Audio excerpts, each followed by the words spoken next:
Hello friends, Radhe Radhe, जय श्री कृष्णा। कैसे हैं आप सभी लोग? आई होप आप लोग अच्छे होंगे, स्वस्थ होंगे और मैं भी एकदम ठीक हूँ। तो स्वागत है आपका कृष्ण गोपिका के एक और नए ब्लॉग में। तो आज का जो हमारा वीडियो रहने वाला है, क्योंकि आज हमारी एकादशी है, तो मैंने सोचा कि एकादशी से रिलेटेड ही अपने व्यूअर्स को एक छोटी सी कथा सुना दी जाए। आई थिंक आपने हो सकता है कि ये कथा सुन भी रखी होगी। तो ये कथा है जो मैंने सुनी थी पूज्य प्रेमानंद जी के द्वारा, जो उनके सत्संग में और उनके वीडियोस में मैंने सुना था उनके बारे में।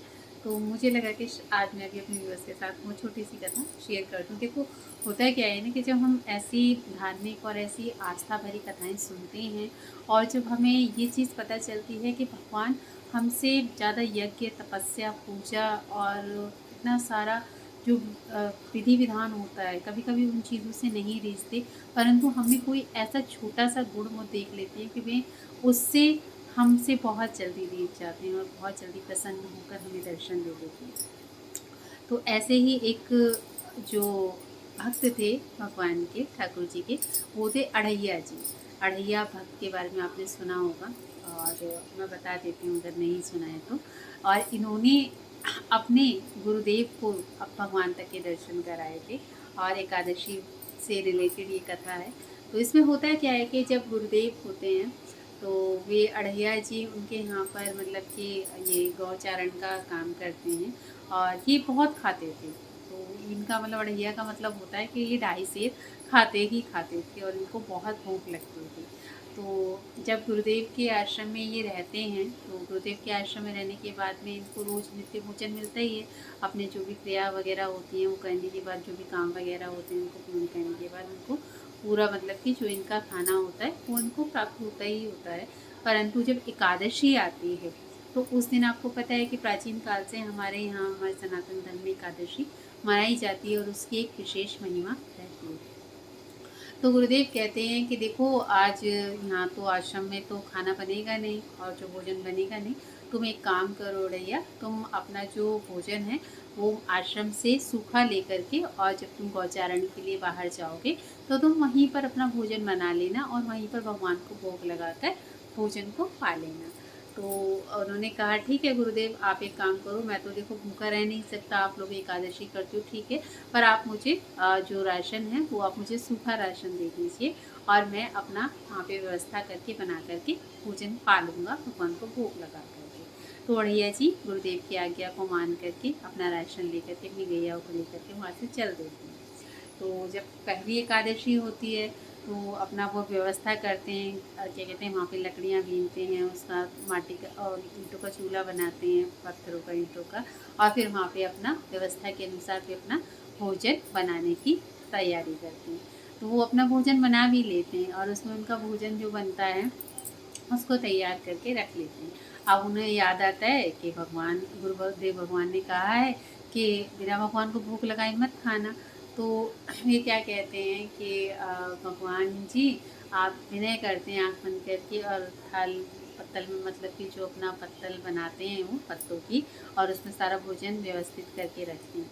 तो वे भगवान से विनम्र निवेदन करते हैं कि हे भगवान, आप आइए और भोग लगाइए, क्योंकि गुरुदेव ने कहा है कि जब तक आपको भोग ना लगा दूँ तब तक मैं भोजन ना पाऊँ, और आपको पता है कि मुझसे भूखा नहीं रहा जाता, इसलिए आप शीघ्र से शीघ्र जल्दी से आइए और आप भोजन पाइए और मैं भी फिर उसके बाद भोजन पाऊँगा। अब भगवान उनकी इस सरलता से, इस निश्चलता से इतना रीझ जाते हैं कि भगवान राम, क्या कहते हैं, वहाँ पर आ जाते हैं भोग लगाने के लिए, साक्षात वहाँ पर प्रकट हो जाते हैं उनके अनुग्रह से, उनके विनम्र भाव से, क्योंकि उनको ये नहीं पता होता कि गुरुदेव ने केवल ये कहा है कि तुम भगवान को भोग अर्पित कर देना और प्रणाम करके और तुम भोजन पा लेना। उनको ये लगता है कि गुरुदेव ने सत्य में कहा है कि जब तक कि भगवान ना आ जाए तब तक तुम भोजन मत पाना और उनको भोग लगाए बिना नहीं खाना। तो भगवान आते हैं, भगवान को पता है आपको कि अपने भक्त के साथ उनको लीला करने में बहुत आनंद आता है। तो भगवान करते हैं क्या है कि उनका जो भोजन होता है, उन्होंने जो भोजन भगवान को परोसा होता है, भगवान वो तो खा ही लेते हैं बड़े प्रेम से, क्योंकि बड़े प्रेम से उन्होंने बनाया होता है और उनको भोग लगाने के लिए दिया होता है। तो भगवान उनकी निश्चलता से इतने रीझ जाते हैं कि वे उनका भी जो बचा हुआ भोजन होता है, उनका भी अढ़ैया जी का, उस भोजन को भी भगवान सारा खा जाते हैं, उनके लिए कुछ नहीं बचता। उनको थोड़ा-सा मतलब कि अपना उच्छिष्ट दे देते हैं, तो थोड़ा बहुत मतलब जो बचता है उसको दे कर के और वहाँ से चले जाते हैं। अब इस तरीके से अढ़ैया जी कहते हैं, अरे गुरुदेव ने तो ऐसा मुझे कह दिया कि भगवान को भोग लगाना, भगवान तो ऐसे आए कि आप गुरुदेव ने कहा कि वो सारा नहीं खाते हैं, वो तो थोड़ा-सा खाते हैं, वो तो सारा ही खा के चले गए, मेरे लिए तो कुछ भी नहीं बचा। तो भैया जी बड़े परेशान, क्योंकि उनसे भूखा रहा ना जाए, पर उनको जो थोड़ा-सा उनका अधरामृत जो उनका उच्छिष्ट मिलता है, उससे उनको थोड़ा संतोष हो जाता है, क्योंकि वो परब्रह्म हैं, पर हमारे भगवान हैं, ईश्वर हैं, तो अगर उनका साक्षात झूठा किनका भी अगर किसी को मिल जाए तो वो कैसे संतुष्ट नहीं होगा। पर वे अपना जाकर के इस बार कहते हैं कि अब की बार अगर मैं जाऊँगा तो गुरुदेव से कहूँगा कि आप मुझे ज़्यादा राशन दें, क्योंकि भगवान सच में आते हैं, वे केवल स्मरण करने से आते हैं और पाते भी हैं। तो ऐसे ही सिलसिला चलता रहता है। ठीक 15 दिन के बाद फिर से एकादशी आती है। इस बार फिर से क्या कहते हैं, अढ़ैया जी अपना राशन लेने के लिए जो सूखी सामग्री होती है लेने के लिए आश्रम में जाते हैं, और आश्रम में जाके सामग्री मांगते हैं। तो कहते हैं, गुरुदेव इस बार मुझे जो सामग्री है वो थोड़ी ज़्यादा दीजिएगा, क्योंकि पिछली बार भगवान आए थे और भगवान ने सारा भोजन पा लिया था और मेरे लिए कुछ भी नहीं छोड़ा था। तो गुरुदेव को लगा कि अरे पागल है, और इसको भूख ज़्यादा लगती है, ये भूखा नहीं रह पाता है, शायद इसलिए बोल रहा होगा। तो उन्होंने कहा चलो जाओ, कोई कमी थोड़ी है, तुम जाके ले लो और जितना अपना खाओ उतना खाने के लिए वहाँ से सूखी सामग्री लेकर जा सकते हो। अब इस बार उनको उन्होंने फिर से व्यवस्था की। फिर से व्यवस्था करने के बाद में जब उन्होंने सारी तैयारी कर ली, सारी तैयारी करके और भोजन के लिए भगवान जी को बुलाया, क्योंकि उनको पता था कि केवल भगवान नाम आएंगे। तो अब इस बार क्या होता है कि जैसे वो खाना बना के रख देते हैं भगवान के लिए भी और अपने लिए भी, खूब मतलब कि हिसाब से बना लेते हैं कि इस बार कम नहीं पड़ेगा और इस बार मैं भी खूब अच्छे से पा लूँगा और भगवान भी पा लेंगे। परंतु भगवान इस बार दोबारा से जब आते हैं, जब उनको बुलाते हैं, स्मरण करते हैं, आओ आओ राम जी, भोग लगाओ राम जी, खाना खाओ राम जी, इस तरीके से मतलब वो स्मरण करके उनको याद करके बुलाते हैं। तो इस बार भगवान अकेले नहीं आते, इस बार भगवान माता सीता के साथ आते हैं।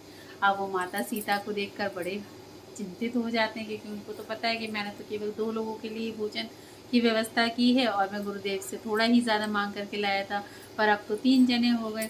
अब 3 जने हो गए तो मतलब कि फिर से मेरे लिए खाना कम पड़ जाएगा। अब इस बार फिर वही होता है। अब इस बार माता सीता और भगवान राम को पहले वो भोजन परोसते हैं, और भोजन परोसते हैं तो इस बार फिर से वो सारा भोजन भगवान खा कर चले जाते हैं, उनके लिए थोड़ा-सा छोड़ कर के चले जाते हैं और उनके लिए फिर से कुछ खाना ज़्यादा नहीं बचता। अब तो वो बेचारे बड़े परेशान कि गुरुदेव कहते हैं कि आएँगे और एक भगवान राम आएँगे, इस बार तो ये 2-2 आए हैं। तो वो कहते हैं चलो कोई बात नहीं, अब मैं अगली बार से ज़्यादा जने का मैं हम लोग 3 हो गए, अगर भगवान पत्नी के साथ आते हैं तो इस बार मैं ज़्यादा लेकर के आऊँगा। तो इस बार वो जाकर के कहते हैं गुरुदेव से कि गुरुदेव आपके भगवान अकेले नहीं आते हैं, उनकी पत्नी भी है और वो पत्नी के साथ आते हैं, तो आप मुझे इस बार राशन ज़्यादा दीजिएगा। इस तरीके से गुरुदेव को लगता है कि ये ऐसे क्यों बोलता है, क्या सचमुच से भगवान दर्शन देते हैं? आज तक भगवान ने मुझे तो साक्षात दर्शन नहीं दिए।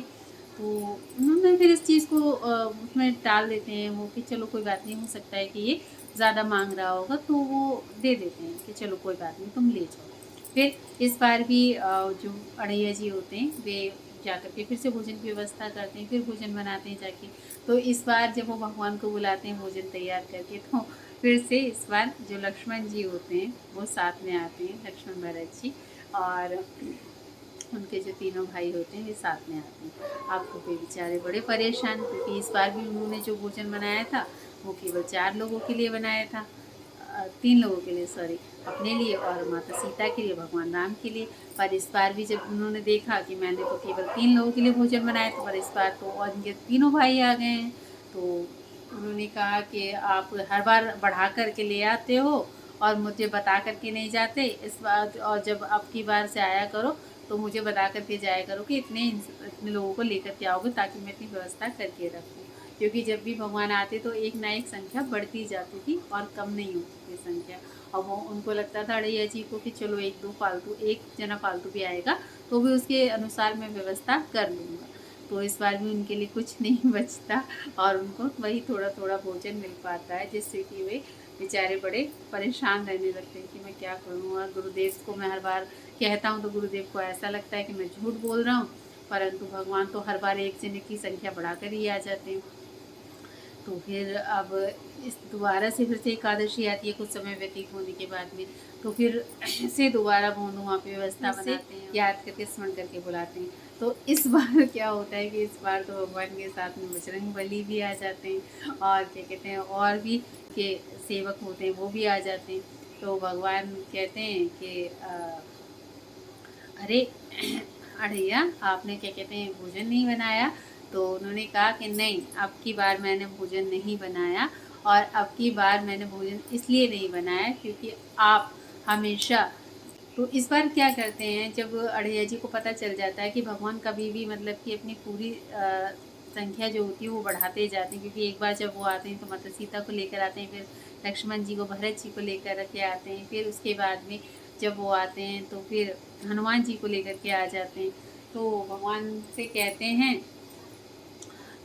हनुमान भगवान से कहते हैं अड़ैया जी कि मैं इस बार खूब सारा मैं राशन लेकर के आ गया हूँ गुरुदेव से, और गुरुदेव मुझे आपके कारण चोर समझने लगे हैं। वो सोचते हैं कि मैं पता नहीं क्या करता हूँ इतने राशन का और कहाँ करता हूँ, पर उनको तो नहीं पता ना कि आप इतनी खूब आपके लिए मैं इतनी व्यवस्था करता हूँ और आप हमेशा बढ़ के आते हो। और जब मैं उनको बोलता भी हूँ तो वो सोचते हैं कि मैं झूठ बोल रहा हूँ। तो वे भगवान आनंद के साथ में बड़े प्रसन्न होते हैं और अपने भक्त पर मतलब कृपा करके इतने खुश होते हैं। मुझे सोचते हैं कि देखो ये कितना मतलब कि भोला है और कितना निश्चल है। उसे नहीं पता होता है कि वो भगवान उसकी केवल निश्चलता से और उसके भोलेपन से रीझ करके उसको दर्शन देने आए, जो कि अच्छे तपस्वियों को भी दर्शन नहीं हो पाता।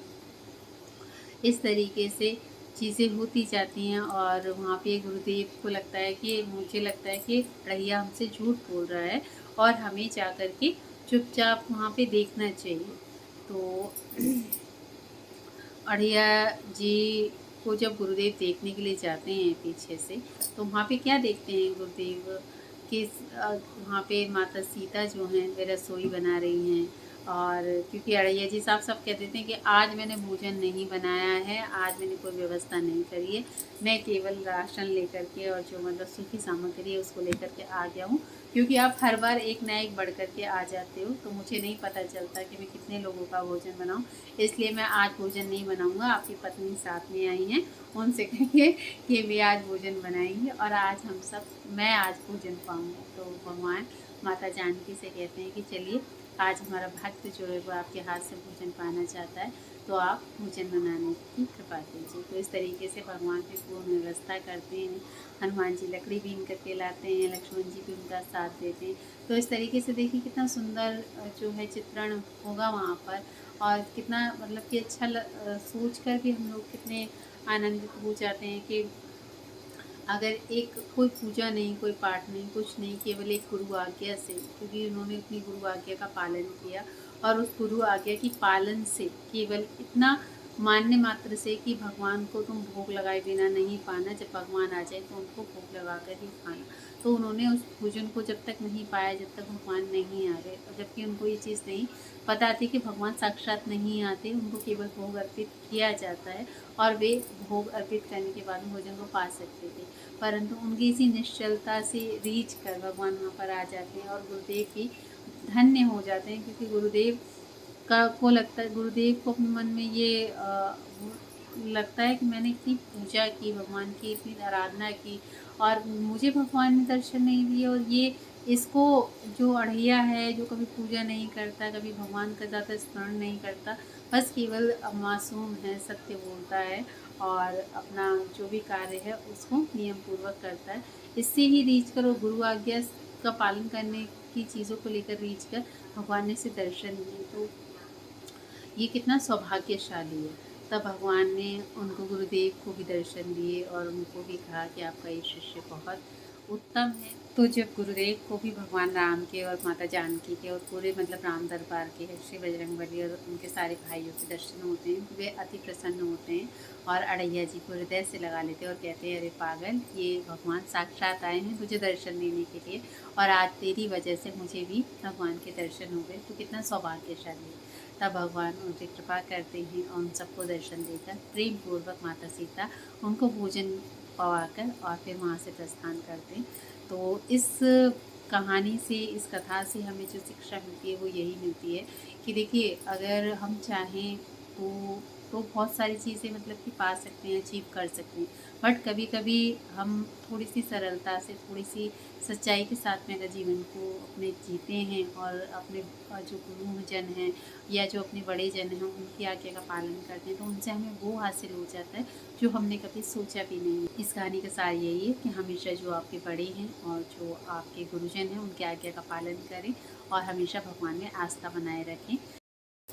तो अगर आपको ये कहानी अच्छी लगी हो, कथा अच्छी लगी हो तो ज़रूर से कमेंट करके बताइएगा और चैनल को पर पहली बार आप आए हैं तो उसे सब्सक्राइब ज़रूर से कर लीजिएगा ताकि मुझे थोड़ा सा देखिए मोटिवेशन मिलता रहे और मैं अपने आने वाली वीडियोज़ में अच्छी अच्छी कथाएँ और अच्छे अच्छे ब्लॉग लेकर के आती हूँ। तो इसी के साथ मिलते हैं आपसे एक और नई वीडियो में। तब तक के लिए राधे राधे, जय श्री कृष्ण।